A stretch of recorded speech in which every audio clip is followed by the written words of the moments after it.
isla wararka Somaliland ayaan ku guda jirnay ganacsatada yaryar ayaa waxa ay cabasho ka muujinayaan kala xadeen la'aan ka jirta dhinaca ganacsatada iyo ganacsiga haddaba shirweyne arrintaasi looga hadlay ayaa waxa uu ka dhacay magaalada Hargeysa wariyaha VOA-da Barkhad Maxamuud Kaariye ayaa warbixintan nooga soo diray shirweynahan oo ay ka qayb galeen ganacsato tiro badan mas'uuliyiin ka socota dawladda oo hogaaminaya madaxweyne ku-xigeenka Somaliland xubno ka socday Banka Adduunka iyo sidoo kale hay'adaha caalamiga ah ee ka howlgala arrimaha horumarka wasiirka wasaaradda ganacsiga Maxamuud Xasan Sacad Saacin ayaa VOA uga warramay ujeedada shirkan uu ku saabsan yahay waxaan isku imaanay meesha tan inaan horta isfahamno oo wada tashanno way wax kasta waxa ugu horeeya isfaham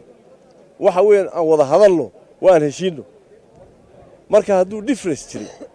oo moogtahay yaani dawladdu wax tabanayso ganacsatadu wax tabanayso in la isku yimaado dialogue oo la wada tashado oo la yiraahdo xaggeen u soconnaa maxay naga qabiyo ah maxaa cabasho halkan taagan maxaa si cabasho halkan taagan sidaa la ajligeed waxa weyn shirkan sanadii labaad buu qabsoomay waxaan rabnaa inuu halkaan ka sii socdo wasiirku waxa uu sheegay in xeerkii kala xadinta ganacsigu uu qabiyo yahay isla markaana ay ka shaqeynayaan in la dhameystiro si loo helo ganacsi kala xadaysan qof waliba wuxuu ka ganacsanayo loo yaqaano geesta kale gudoomiyaha rugta ganacsiga Maxamed Shukri Jaamac oo VOA la hadlay ayaa isna ka warbixiyay baahiyaha ugu waaweyn ee ganacsato ahaan ay imika u arkaan in caqabad ku yihiin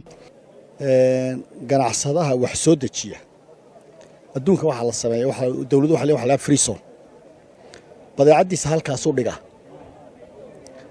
iyadoon cashuurayn dabeedna ganacsadaha wholesaler-ka baa ka iibsada markuu la soo baxayo dawladdu cashuurta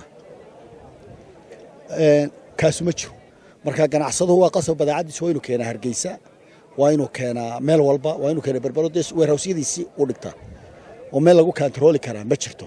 madaxweyne ku-xigeenka Somaliland Cabdiraxmaan Cabdullaahi Ismaaciil Saylici oo isna kulankaasi ka hadlay waxa uu tilmaamay sababaha hortaagan maalgashi maxalli ah oo ay ganacsatadu mashaariic guud ku maalgelinayaan gudaha hanti badan baa taala Somaliland laakiin waxa noqotay in gaar loo kala haysto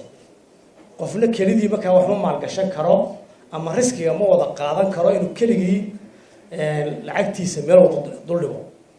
tay naga maqanad muddo ganacsigeena ka maqan waxa weeyaan cooperation iska isku tagiina ganacsatada sameeyaan in maalgashiga meel isku geeyaan